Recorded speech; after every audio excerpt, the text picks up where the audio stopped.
তিন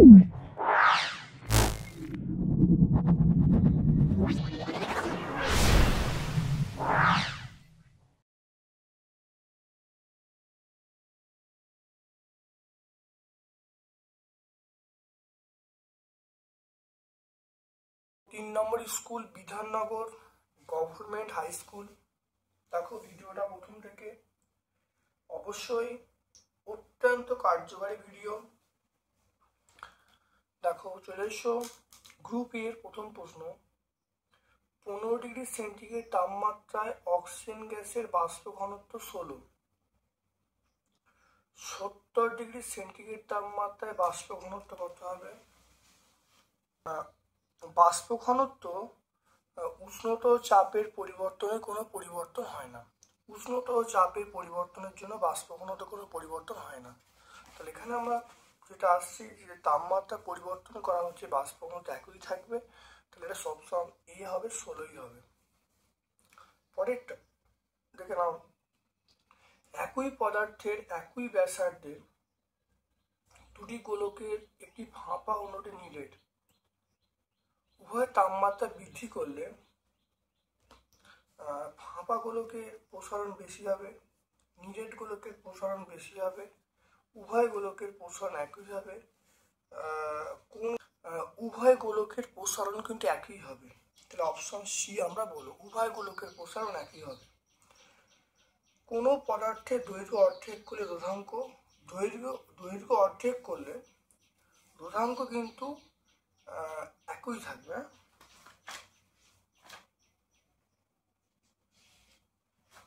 কোনো পদার্থের দৈর্ঘ্যটা অর্ধেক করলে দৈর্ঘ্যের উপর রোধাঙ্ক নির্ভর করে না। তাহলে দৈর্ঘ্য অর্ধেক করলে রোধাঙ্ক কিন্তু এখানে দ্বিগুণ হবে, অর্ধেক হবে, 4 গুণ, রোধাঙ্ক কিন্তু একই থাকবে। পিটি তড়িৎদ্বার ব্যবহার করে AgNO3 দ্রবণে তড়িৎ বিশ্লেষণ করলে পিটি তড়িৎদ্বার ব্যবহার করে AgNO3 দ্রবণে তড়িৎ বিশ্লেষণ করলে অ্যানোড ক্রমশ ক্ষয় হয়, ক্যাথোড ক্রমশ ভারী হয়। ক্যাথোড ক্রমশ ক্ষয় হয়, অ্যানোড ভারী হয়। ক্যাথোড ভারী হয় আর এখানে তড়িৎ বিশ্লেষণ ঘটে না। এটা আমরা অপশন এ বলবো যে অ্যানোড ক্রমশ ক্ষয় হয় আর ক্যাথোডটা ক্রমশ ভারী হয়। ঘুমের ওষুধ তৈরিতে ব্যবহার করা হয়, আমরা বলবো ইউরিয়া ঘুমের ওষুধ তৈরিতে ব্যবহার করা হয়। এসিকে ডিসিতে রূপান্তর করে, আমরা বলবো রেকটিফায়ার এসিকে ডিসিতে রূপান্তর করে। থার্মিট পদ্ধতিতে বিজারক হিসাবে যে ধাতু ব্যবহার করা হয়, আমরা বিজারক হিসাবে ব্যবহার করি অ্যালুমিনিয়াম। দেখে নাও, অ্যালুমিনিয়াম চূর্ণটা আমরা বিজারক হিসাবে ব্যবহার করি, এটা আমরা বলবো অ্যালুমিনিয়াম। আর এই সকল ধাতুগুলো ব্যবহার করা হয়, তাহলে থার্মিক পদ্ধতিতে বিজারক হিসাবে ব্যবহার করি, সেটা হলো অ্যালুমিনিয়াম। এরপর দেখো গ্রুপ বি এর প্রশ্ন চলে এসো, বাষ্প ঘনত্ব কাকে বলে? একই চাপ উষ্ণতায় যে কোনো গ্যাসের ভর সমায়তন গ্যাসের আয়তনের একই উষ্ণতা ও চাপে কোনো গ্যাসের ভর সমায়তন হাইড্রোজেন গ্যাসের যতগুণ ভারী সেই সংখ্যাকে আমরা বাষ্প ঘনত্ব বলবো। তারপর দেখে নাও, কোনো পরিবাহী কোনো দণ্ডের ওপর তাপের উপরিবাহী পদার্থ আচ্ছাদন দিলে দণ্ডের তাপ পরিবহন হারে কি পরিবর্তন হবে? দণ্ডের তাপ পরিবহন কি হবে? তাপ পরিবহন কমে যাবে, আমরা বলবো তাপ পরিবহন হ্রাস পাবে। 1 ESU এবং 1 ভোল্টের মধ্যে সম্পর্ক, দেখো 1 ESU সমান আমরা বলবো 300 ভোল্ট। তাহলে 1 ESU আমরা কি বলবো? 1 ESU সমান আমরা বলবো 300 ভোল্ট। তারপর দেখো জলের তড়িৎ বিশ্লেষণের ফলে ক্যাথোড ও অ্যানোডে উৎপন্ন গ্যাস দুটির ভরের অনুপাত কত? দেখো জলের তড়িৎ বিশ্লেষণের ফলে ক্যাথোড ও অ্যানোডে উৎপন্ন গ্যাসের ভরের অনুপাত কত? দেখো ক্যাথোড এবং অ্যানোডে ভরের অনুপাত আমরা বলবো, দেখো হাইড্রোজেন অক্সিজেন উৎপন্ন হচ্ছে ক্যাথোড ও অ্যানোডে 1:8, আমরা বলবো 1:8। মিটার স্কেল তৈরিতে ইনভার ধাতু ব্যবহার করা হয় কেন? কারণ ইনভার ধাতুর কোনো প্রসারণ ঘটে না।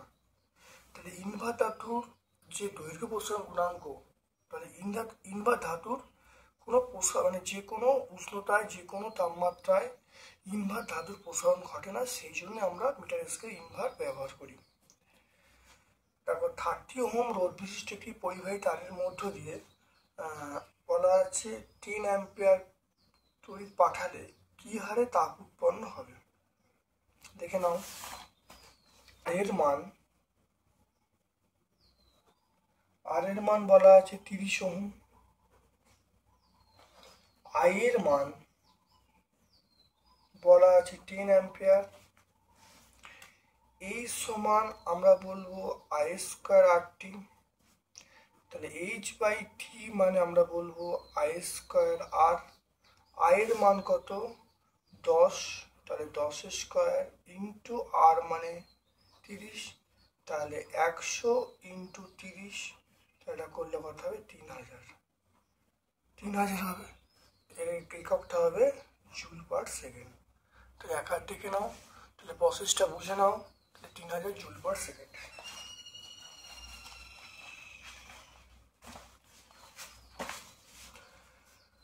তারপর দেখে নাও, বক্সাইট থেকে অ্যালুমিনিয়াম আমরা অ্যানোড রূপে আমরা গ্রাফাইট ব্যবহার করি। দেখো গ্রাফাইট, অ্যানোড রূপে আমরা ব্যবহার করি গ্রাফাইট।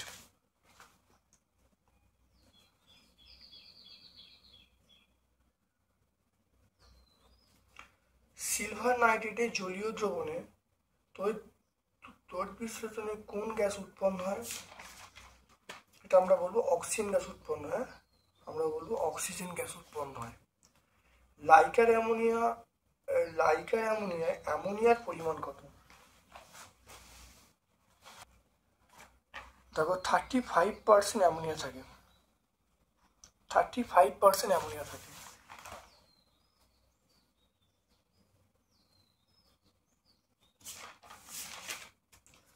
তারপর দেখো, জাহাজের মরচে নিবারণের জন্য আত্মঘাতী ইলেকট্রিক কাজ করে, আমরা বলি ম্যাগনেসিয়াম। জার্মান সিলভারে কোন মৌল সবচেয়ে বেশি থাকে?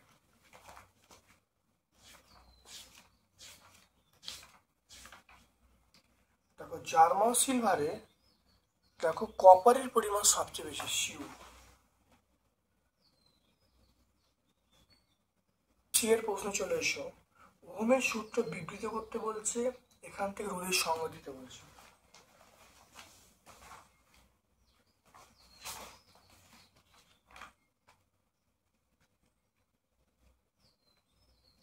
অন্যান্য ভৌত অবস্থা অপরিবর্তিত থাকলে, তাপমাত্রা অন্যান্য ভৌত অবস্থা অপরিবর্তিত থাকলে পরিবাহীর দু প্রান্তের প্রবাহমাত্রা পরিবাহীর মধ্য দিয়ে প্রবাহমাত্রা দু প্রান্তের বিভব প্রভেদের সমানুপাতিক হয়। এখান থেকে রোধের সংজ্ঞা দেখে নাও, এখান থেকে রোধের সংজ্ঞা আমরা সংজ্ঞাটা এখান থেকে পেয়ে যাবো। দেখো দেখে নাও, কোনো পরিবাহী দু প্রান্তে বিভব প্রভেদ সৃষ্টি করলে পরিবাহীর মধ্য দিয়ে প্রবাহমাত্রা যায়, তাহলে দু প্রান্তের বিভব প্রভেদ এবং পরিবাহীর মধ্যে প্রবাহমাত্রার অনুপাতকে পরিবাহী রোধ বলবো। 64 পেজে পেয়ে যাব। দুটি বলরেখা পরস্পর ছেদ করতে পারে কি? দুটি চৌম্বক বলরেখা পরস্পর ছেদ করতে পারে না।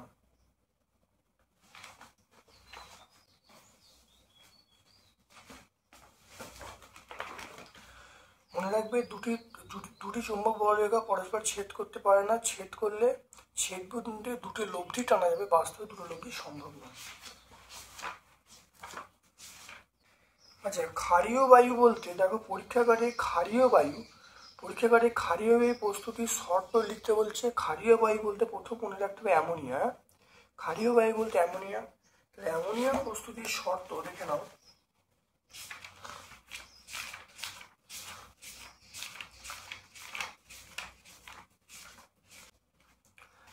এখানে দেখো রাসায়নিক দ্রব্য সমীর সমীকরণ লিখলেই হয়ে যাবে। রাসায়নিক দ্রব্য সমীর সমীকরণ দেখো, এটা লিখলে হয়ে যাবে।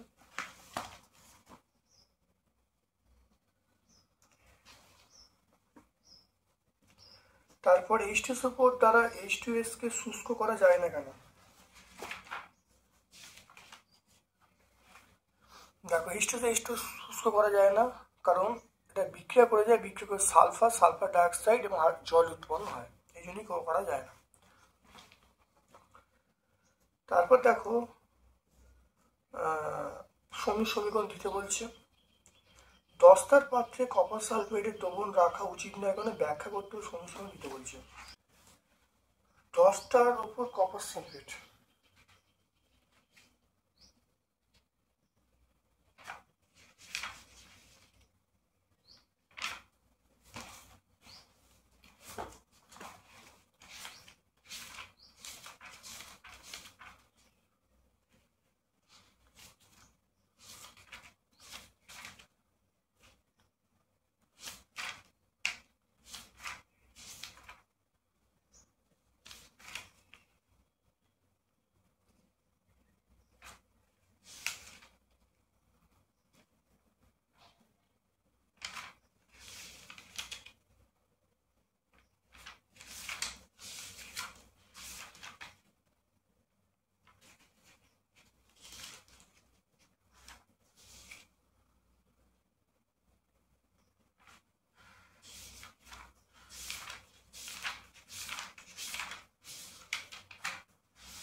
দেখে নাও দস্তার উপরে কপার সালফেট দ্রবণ দিলে তাহলে সেটা হলো দেখো Zn প্লাস ইউ উপর সমান কি হবে, Zn এর উপর প্লাস ইউ, অর্থাৎ দস্তার উপরে কপার সালফেট দিলে তাহলে এখানে দেখো কপারটা অধিকৃপ্ত হবে, অধিকৃপ্ত জিঙ্কের উপর জমা হবে।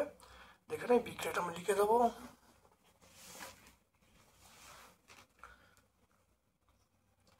তারপরে দেখে নাও গোল্ড এবং প্ল্যাটিনামে প্রকৃতিতে মুক্ত অবস্থায় পাওয়া যায় না কেন। গোল্ড এবং প্ল্যাটিনামকে প্রকৃতিতে মুক্ত অবস্থায় পাওয়া যায় না কেন।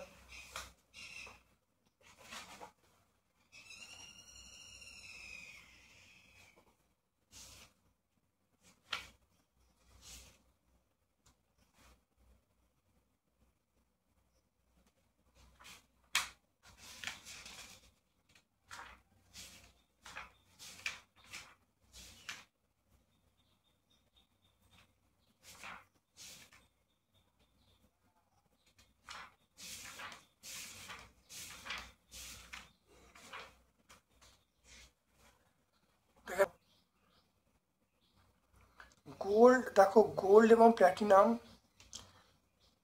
এটা দেখো হাইড্রোজেনের থেকে অনেকটা নিচে, সাধারণ এদের অক্সাইড উত্তপ্ত করি ধাতু নিষ্কাশন করা যায়, তাহলে এদেরকে প্রকৃতিতে মুক্ত অবস্থায় পাওয়া যায় না।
দেখে নাও গোল্ড, দেখো সক্রিয়তা শ্রেণীর, দেখে নাও সক্রিয়তা শ্রেণীর একেবারে নিচের দিকে আছে কি গোল্ড, প্ল্যাটিনাম, এগুলো সব আছে। তা সক্রিয়তা খুব কম হয়, প্রকৃতিতে মুক্ত অবস্থায় পাওয়া যায় না। তাহলে এই যে গোল্ড, প্ল্যাটিনাম, তারপরে মানে সোনা, এই জিনিসগুলো আমরা অর্থাৎ এজি, যেখানে এজি মানে রূপো, মানে সোনা, প্ল্যাটিনাম, এই জিনিসগুলো দেখো একদম হার্ডেনের সক্রিয় শ্রেণীতে একদম নিচে অবস্থান করছে, তাই মুক্ত অবস্থায় পাওয়া যায় না।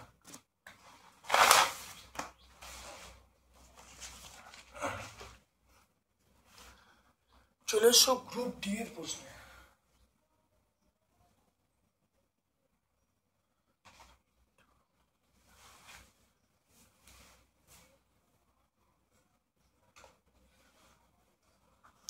চলে এসো গ্রুপ ডি এর প্রশ্নে।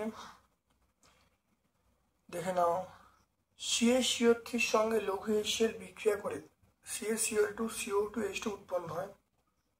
50 গ্রাম CaCO থেকে 55 গ্রাম CaCl2, 22 গ্রাম CO2 থেকে 22 গ্রাম CO2, 9 গ্রাম H2 উৎপন্ন করতে কত গ্রাম HCl প্রয়োজন?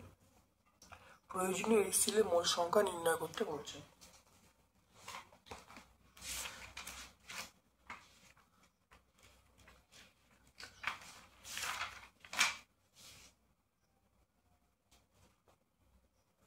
দেখে নাও এই অঙ্কটা দেখো, আগে দেখো অঙ্কটা বইয়ের পুরো সলভ করা আছে, খুব ভালো করে দেখে নেবে।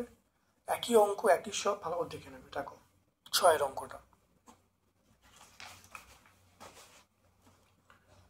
এরপর চলে এসো 40 গ্রাম KClO3 কে উত্তপ্ত করলে যে পরিমাণ অক্সিজেন পাওয়া যায়, সেই পরিমাণ অক্সিজেন পেতে কত গ্রাম KNO3 কে উত্তপ্ত করতে হবে?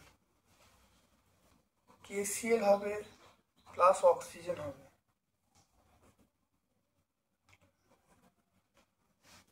এটা দেখো করলে যেটা হবে সেটা 245 হবে।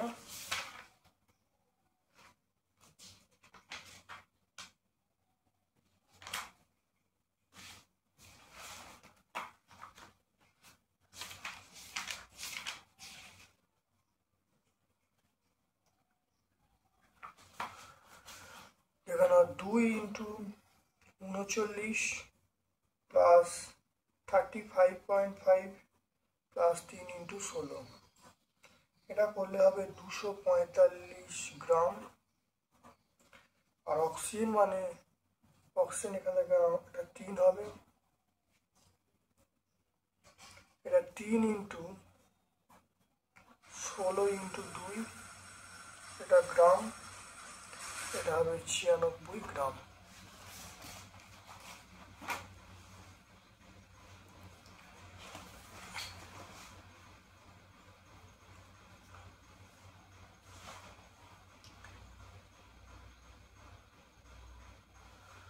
তাহলে 245 গ্রাম, 245 গ্রাম KClO3 থেকে অক্সিজেন পাওয়া যাবে, অক্সিজেন পাওয়া যাবে 96 গ্রাম। 1 গ্রাম KCl অক্সিজেন পাওয়া যাবে 96/245। বাকি যে জিনিসটা আছে 40 গ্রাম, 40 গ্রাম KClO3 থেকে,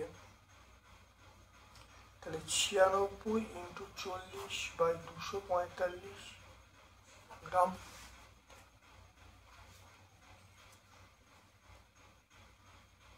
এটা দেখো যেটা পাবো সেটা হলো 15.67 গ্রাম। KNO3 কে উত্তপ্ত করলে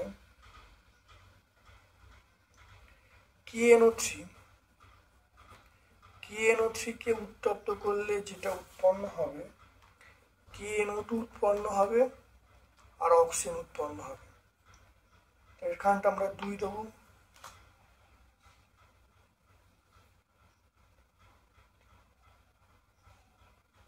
এটার নাম হলো পটাশিয়াম নাইট্রেট, এটার নাম হলো পটাশিয়াম নাইট্রেট, এটার নাম হলো পটাশিয়াম নাইট্রাইট, পটাশিয়াম নাইট্রাইট।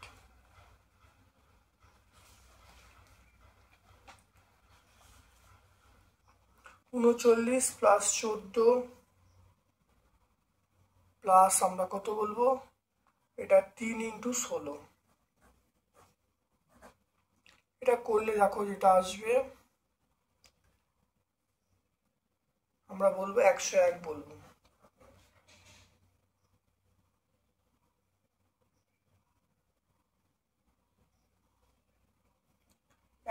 বলবো।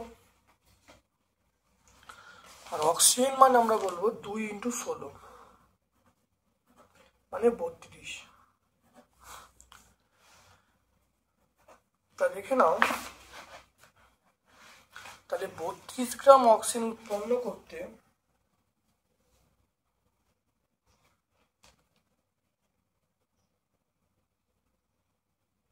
এখানে 2 করে দাও, এখানে ব্যালেন্সটা 2 হবে, এখানে 2 গুণ করে দাও, তাহলে এটা আমরা বলবো 200। এটা হলো 200,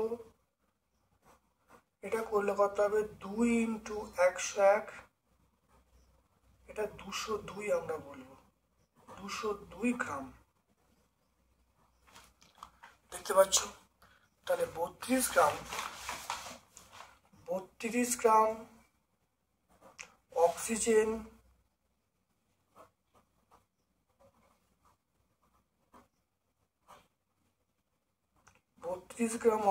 উৎপন্ন করতে 32 অক্সিজেন উৎপন্ন করতে KNO3 প্রয়োজন 202 গ্রাম। 1 গ্রাম অক্সিজেন উৎপন্ন করতে KNO3 প্রয়োজন 202/32। আর এখানে দেখো অক্সিজেন কত পাওয়া গেছে, 15.67। তাহলে 15.67 গ্রাম অক্সিজেন উৎপন্ন করতে KNO3 প্রয়োজন, তাহলে 202 ইন্টু 15.67/32 উৎপন্ন হবে। তাহলে এখানে দেখে নাও, তাহলে এটা করলে দেখো 202 গ্রাম হবে। তাহলে 32 গ্রাম অক্সিজেন উৎপন্ন করতে পটাশিয়াম নাইট্রাইট প্রয়োজন 202 গ্রাম। তাহলে 32 গ্রাম অক্সিজেন উৎপন্ন করতে পটাশিয়াম নাইট্রেট প্রয়োজন 202 গ্রাম, একই কত। আর এখানে যেটা বেরিয়েছে 15.6 সাথে করলে দেখো 98.91 গ্রাম আমরা পেয়ে যাব।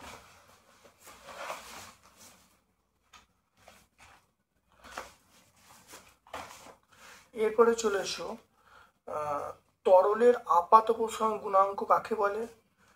প্রকৃত প্রসারণ গুণাঙ্ক আপাত প্রসারণ গুণাঙ্কের মধ্যে সম্পর্ক লিখতে বলছি।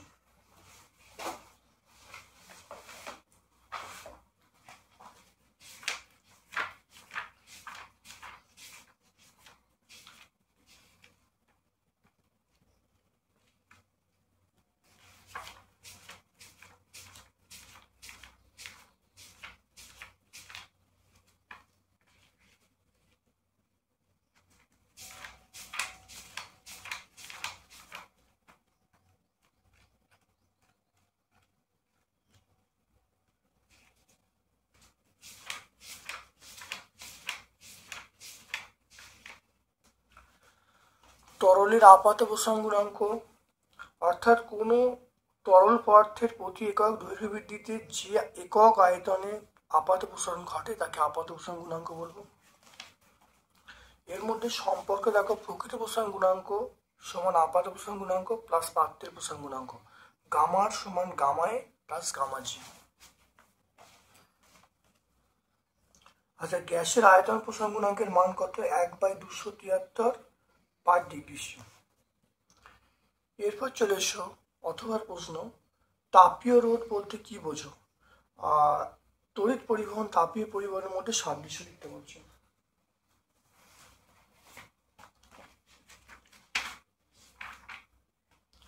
তাপীয় রোধ দেখে নাও, কোনো পরিবাহী দু প্রান্তের উষ্ণতার পার্থক্য এবং তার মধ্যে দিয়ে প্রবাহিত তাপের অনুপাতকে আমরা তাপীয় রোধ বলবো। আর দেখো, তাপ পরিবহন এবং তড়িৎ পরিবহনের সাদৃশ্য, এখানে বিভিন্ন পয়েন্ট পাওয়া যাবে। তাপ পরিবহন তড়িৎ পরিবহন উভয়ই পরিবাহী দৈর্ঘ্যের ব্যস্তানুপাতিক হবে। নাম্বার 2, তাপ এবং তড়িৎ পরিবহন উভয়ই প্রস্তুত চেয়ে সমানুপাতিক হবে। নাম্বার 3 হলো তাপমাত্রা যেমন পরিবাহী দু প্রান্তে উষ্ণতার পার্থক্য সমানুপাতিক সেই রকম প্রবাহমাত্রা দুই প্রান্তের বিভব প্রভৃতির সমানুপাতিক। তারপর চলে এসো 4.3 চলে এসো 240 ভোল্ট 60 ওয়াট, 240 ভোল্ট 100 ওয়াট এই বাতি দুটিকে শ্রেণী সমবায়ে যুক্ত করা হলো। কোন বাতিটি অধিকতর উজ্জ্বল শিখায় জ্বলবে? সমান ভি স্কোয়ার বাই পি, তাহলে 240 তার স্কোয়ার বাই 60, তাহলে R2 সমান দ্বিতীয় বাতি কত হবে? 240 তার স্কোয়ার বাই আমরা পি মানে 100 বলবো। দেখো প্রথম বাতির রোধ বার করা হলো, দ্বিতীয় বাতির রোধ বার করছে।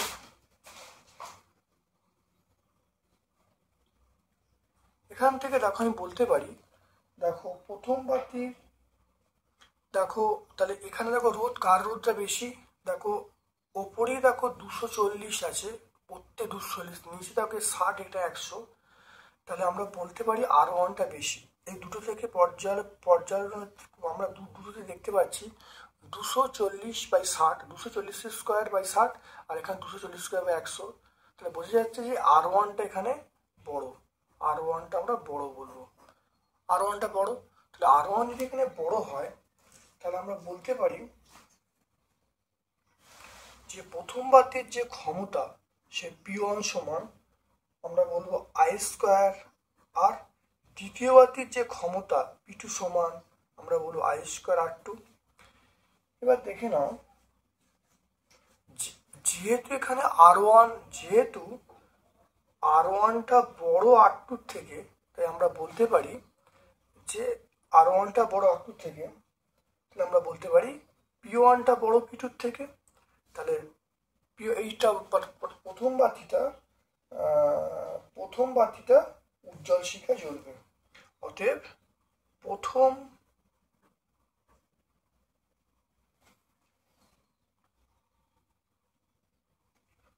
বাতি অধিকতর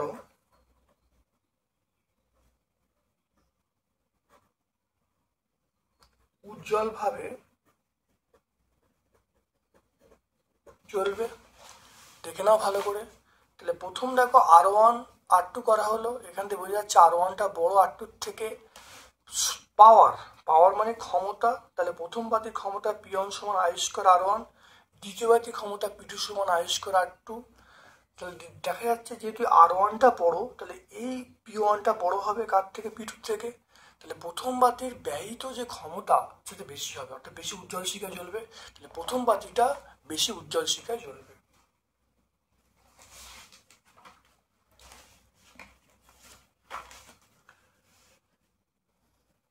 তারপর দেখে নাও ইলেকট্রিক মোটরে কোন শক্তি কোন রূপান্তরিত হয়? ইলেকট্রিক মোটরে আমরা বলবো তড়িৎ শক্তি যান্ত্রিক শক্তি। ইলেকট্রিক মোটরে আমরা বলবো তড়িৎ থেকে যান্ত্রিক শক্তি। হ্যাঁ, তাহলে আমরা বি এর যে উত্তরটা দেবো এখানে, এটা বি এরটা আমরা বলবো তড়িৎ শক্তি থেকে যান্ত্রিক শক্তিতে রূপান্তরিত হয়। ইলেকট্রিক মোটরে আমরা বলবো তড়িৎ থেকে যান্ত্রিক শক্তি রূপান্তরিত হয়। 4.4-এ চলে এসো। 4.4-এ দেখো তড়িৎ প্রবাহে তাপীয় ফল সংক্রান্ত জুলের সূত্রগুলো লিখতে বলছে, ফ্লেমিংয়ের বামহস্ত নিয়ম লিখতে বলছে।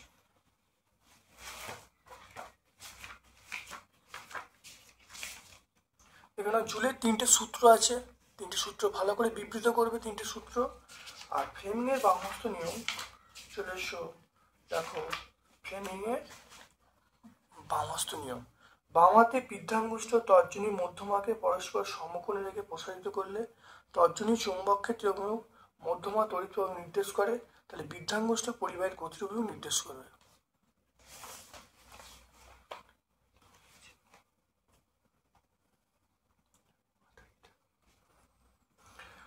4.4 অথবা তড়িৎচুম্বকীয় আবেশ সংক্রান্ত ফ্যারাডে সূত্র।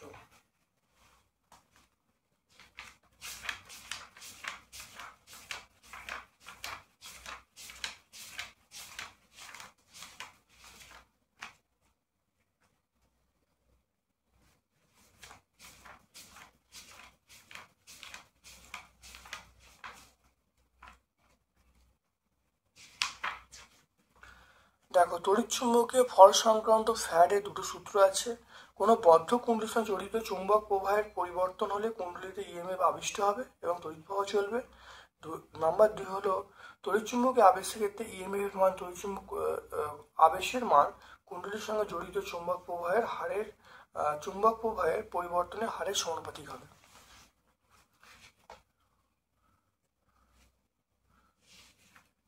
দেখো, তারপরে প্রশ্ন আছে ডিসি অপেক্ষা এসি বেশি সুবিধা কেন।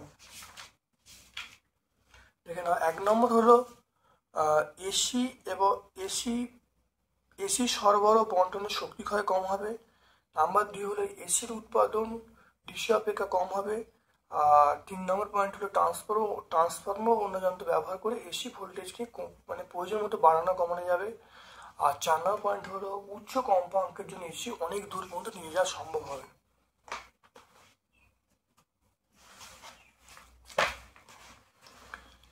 এরপরের প্রশ্ন চলে এসে বলছি,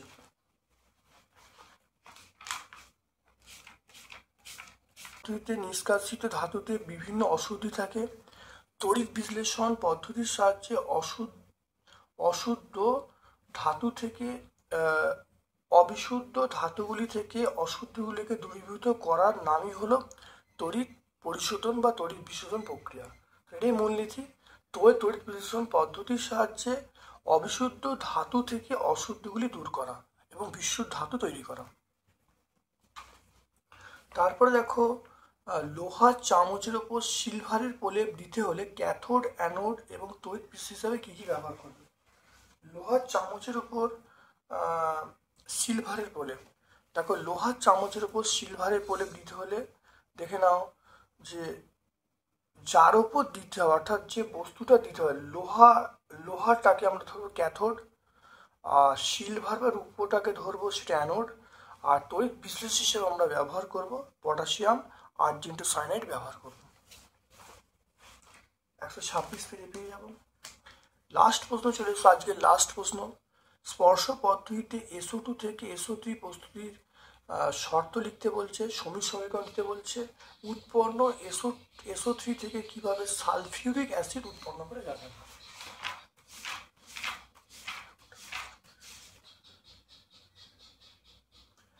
দেখে নাও, প্রথমে দেখে নাও SO2। দেখো, SO2 এবং বায়ুর মিশ্রণে বায়ু শুষ্ক করে 450 তাপমাত্রায় 1 থেকে 1.5 বায়ুমণ্ডলীয় চাপে প্ল্যাটিনাম অ্যাসবেস্টস বা ভ্যানাডিয়াম পেন্টক্সাইড ওপর দিয়ে পাঠালে SO2 বায়ু দ্বারা জারিত হয়ে সালফার ডাইঅক্সাইড উৎপন্ন হবে। বিক্রিয়া দেখে নাও, SO2 প্লাস O2 সমান আমরা বলবো SO3 বলবো। SO3কে ঠান্ডা করে কোক যন্ত্রে শোষক যন্ত্রে 98% H2SO4 দ্বারা শোষণ করলে অলিয়াম উৎপন্ন হবে। তারপরে জলের সঙ্গে মিশিয়ে দিলে সালফেট উৎপন্ন হবে। দুটো স্টেপ, 2 আর 3 দুটো স্টেপ বললে কিন্তু উত্তর পেয়ে যাবো আমরা। আজকে আমরা 3 নম্বর স্কুলটা, সেটা বিধাননগর গভর্নমেন্ট গার্লস স্কুল, সম্পূর্ণ সলভ করলাম। ভিডিওটা প্রথম থেকে শেষ পর্যন্ত দেখো, অত্যন্ত কার্যকরী ভিডিও। আশা করি আমার পক্ষ থেকে সকলকে ধন্যবাদ জানাচ্ছি এবং প্রত্যেকটা বুঝতে পেরেছো। তোমাদের সকল বন্ধু বান্ধবের মধ্যে আমার ইউটিউব চ্যানেল লিঙ্কটা শেয়ার করে দেবে।